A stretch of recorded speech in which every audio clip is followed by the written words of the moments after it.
La République démocratique du Congo est agressée. Sa partie orientale est en proie à toutes sortes de violences depuis bientôt 3 décennies. La guerre qui sévit dans l'est du pays a déjà fait plus de 12 millions de morts, un génocide sans précédent.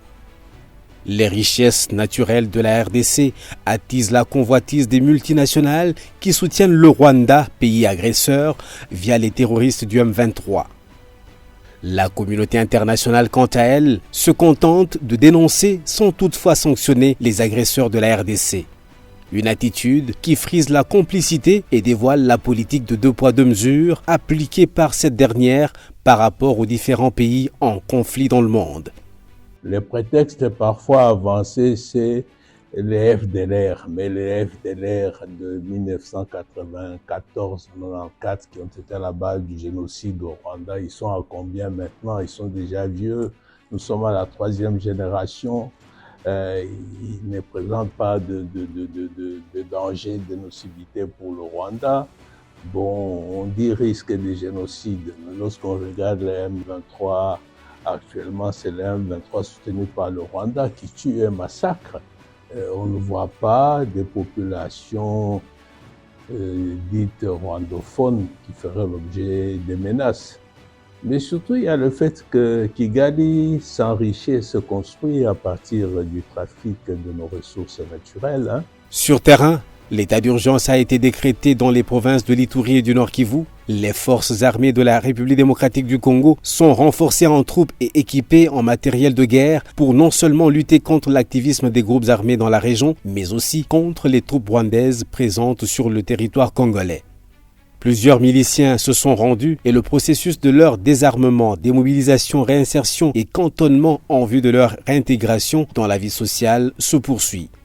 Plus que jamais, sous le leadership du président Félix Tshisekedi, la République démocratique du Congo est décidément engagée sur la voie de la résolution définitive et durable de cette guerre qui, en réalité, n'est qu'une macabre aventure conçue dans des officines très lointaines afin de balkaniser notre pays, la RDC, dans ses frontières héritées de la colonisation.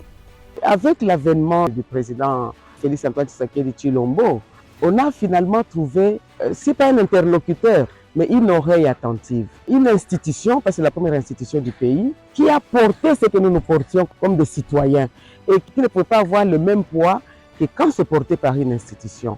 Nous nous allions aussi au niveau des Nations Unies pour parler de notre situation, pour dénoncer les violences sur les femmes, pour parler de toutes les tueries qui s'est passées chez nous, de l'occupation et des pillages de nos ressources. Et pour nous, c'était un bon relais parce que finalement, notre voix était portée. Nous, ce que nous pouvons faire maintenant, c'est de continuer à documenter, continuer à relayer ce qu'ils portent. Le relayer aussi au niveau de cela, les gens qui souffrent de tout ce que nous vivons et qui pensent qu'ils sont seuls. Maintenant, nous pouvons relayer, leur dire, le chef de l'État porte cette cause, dénonce cela au niveau des institutions internationales, parce que nous savons que ce que nous vivons, c'est un complot international. On l'avait toujours dit dès le premier jour que les Rwandais avaient agressé chez nous, en 1996. Même les citoyens ordinaires avaient vite découvert que c'était un complot international. Et donc, si aujourd'hui le chef de l'État lui-même le dit déjà, prend des mesures pour cela, nous nous sentons rassurés. L'histoire ne sera pas autant laxiste que le monde qui, à travers ses multiples organisations régionales et internationales, peine à pointer du doigt ce mal qui endeuille au quotidien le peuple congolais, à savoir le bradage de la souveraineté de la RDC et ses richesses naturelles par le Rwanda. On ne cessera de le dire, l'exploitation illicite du bois rouge, vert, noir, du diamant, de l'or, du coltan, de l'étain, de la cassitérite, du lithium, du gaz méthane, du cuivre, du cobalt, de la faune et de la flore de la République démocratique du Congo constitue la véritable raison de ce conflit armé le plus meurtrier de ces 2 derniers siècles. Qui, dans la communauté internationale, avait écouté la voix de Patrice Emery Lumumba, de Laurent Désiré Kabila, lorsqu'il dénonçait la balkanisation du Congo via des agressions intempestives de la part de certains voisins et quelques Congolais qui ont vendu leurs âmes au prix d'un vil assouvissement de leur ego. Aujourd'hui encore, les mêmes instigateurs de la balkanisation du Congo n'en démordent pas. Ils tentent à nouveau de mettre à exécution leur sinistre plan après avoir courbé les chines dans le passé. Toute honte bue, ils ne s'en cachent plus. Certains affichent clairement leur ambition de joindre leurs forces pour combattre la RDC aux côtés du Rwanda, tandis que d'autres signent avec l'agresseur de la RDC en plein jour des accords sur l'exploitation des ressources minières dont les gisements se trouvent en République démocratique du Congo. C'est légitime de faire des manifestations de colère, de désapprobation pour certaines positions comme celle de l'Union européenne, mais restez serein, calme. La maison est très bien gardée, la diplomatie est bien tenue. La victoire est certaine parce que nous sommes du bon côté des choses, de l'histoire. Nous n'avons fait de mal à personne, nous avons tendu la main à tout le monde, nos 9 voisins, nous avons voulu la paix avec eux et surtout aller sur des projets économiques, des projets de développement, plutôt que des pillages et massacres de nos ressources et de nos populations. Tout cela pour dire que l'heure est grave. Face à cette situation dramatique, les Congolais n'ont pas baissé les bras. Le président Félix-Antoine Tshisekedi a mis en place une stratégie qui repose sur 3 options, à savoir l'option diplomatique, l'option militaire et l'option médiatique. Ainsi sied-il de relever que les 3 options levées par la RDC, sous l'autorité du chef de l'État, ont comme dénominateur commun le cessez-le-feu, le retrait des forces d'agression du territoire congolais, le cantonnement et désarmement du M23 et le recouvrement par la RDC de son intégrité territoriale.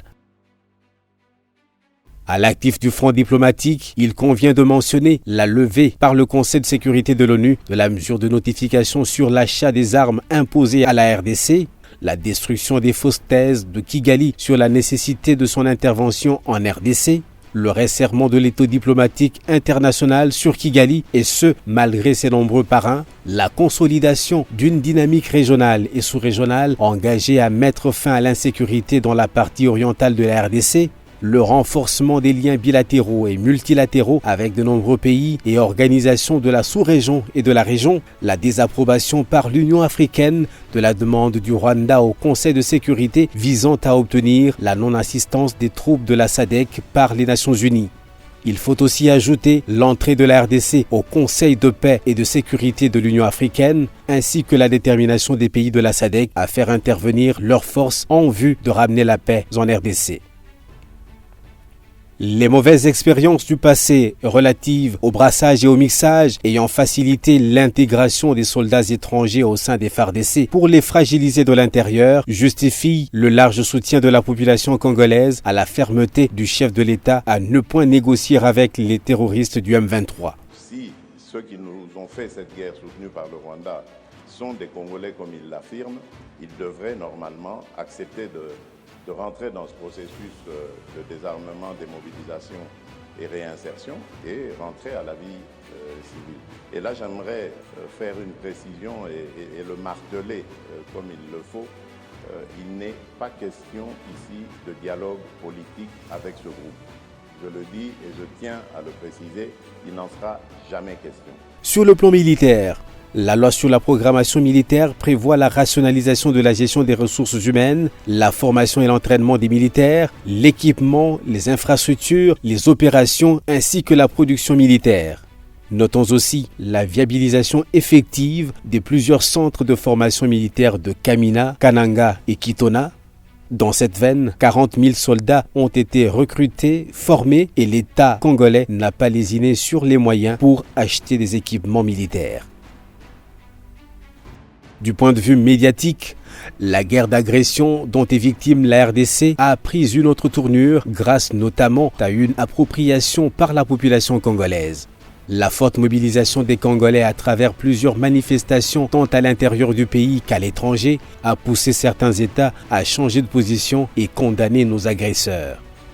Pour parvenir à une paix durable et face à la ruse de l'ennemi, il convient de maintenir la pression sur tous les fronts diplomatiques, militaires et médiatiques. Le complot dont parlait Lumumba en 1960 sur la balkanisation du Congo a été mis à nu par le président Félix-Antoine Tshisekedi, décidé d'en découdre avec les ennemis de notre nation. Certaines puissances ne jurent que par l'émiettement de notre pays et pour celles-ci, il faut tout faire pour empêcher le relèvement et l'émergence du Grand Congo. La République démocratique du Congo est grande et exige de ses fils et filles la grandeur. Ne dit-on pas qu'à grande destinée des grands défis? Demeurons donc déterminés et unis face à nos ennemis pour défendre à tout prix notre mère patrie. Une chose est sûre, l'avenir du Congo est beau et radieux et son histoire s'écrira au Congo et par des Congolais. Dixit Patrice Emery Lumumba.